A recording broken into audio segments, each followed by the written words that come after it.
జగన్ టైంలో housing scheme అనేది ఒక పెద్ద కుంభకోణంగా జరిగింది అన్నటువంటిది ఇవాళ అసెంబ్లీలో చర్చ. అవును అన్నది మంత్రి పార్థసారథి కూడా చెప్పుకొచ్చింది. ఏంటంటే పల్ల ప్రాంతాల్లో తీసుకున్నారు, లేకపోతే నీళ్లు నిలిచేటటువంటి ప్రదేశాల్లో పెట్టారు. అట్లాంటి వాటిని క్యాన్సిల్ చేయాలి, వేరే చోట ఇవ్వాలి. అట్లాగే పూర్తి కానటువంటి చాలా ఉన్నాయి. అట్లాగే బిల్లులు చెల్లించినవి చాలా ఉన్నాయి. ఇవన్నీ కూడా మొన్న కూడా ఒక చర్చ జరిగింది. ఇప్పుడు డీటెయిల్డ్గా చర్చ జరిగింది. దానికి సంబంధించి 2029 నాటికి అందరికీ ఇళ్ళు అనేటటువంటిది ఇస్తాం అన్నటువంటిది పార్థసారథి ఇచ్చినటువంటి హామీ. ఇక్కడ ఏకైక ప్రశ్న ఏంటంటే టిడ్కో ఇళ్ళు దాన్ని ఇలా కుంభకోణం అనాలా, ఏమనాలా? 2019కి ముందు ఒక్కటంటే ఒక్క ఇల్లు కూడా ఇవ్వలేదు ఎవరికి. ఒక్కటంటే ఒక్క ఇల్లు కూడా కన్స్ట్రక్షన్ 20 లక్షలు అని చెప్పి చివరికి 3.5 లక్షలు చేసి అందులో ఒక్క ఇల్లు పూర్తి కాలేదు, కానీ గృహప్రవేశాలు జరిపారు, చేయించారు బలవంతంగా. తీరా చూస్తే ఎక్కడ ఉండాలో, ఎక్కడికి వెళ్ళాలో, ఏ ఇంట్లోకి వెళ్ళాలో తెలియదు.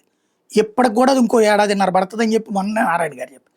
అంటే హౌసింగ్లో ఏది కుంభకోణం, ఏది నిజాయితీ, ఏది బాధ్యత?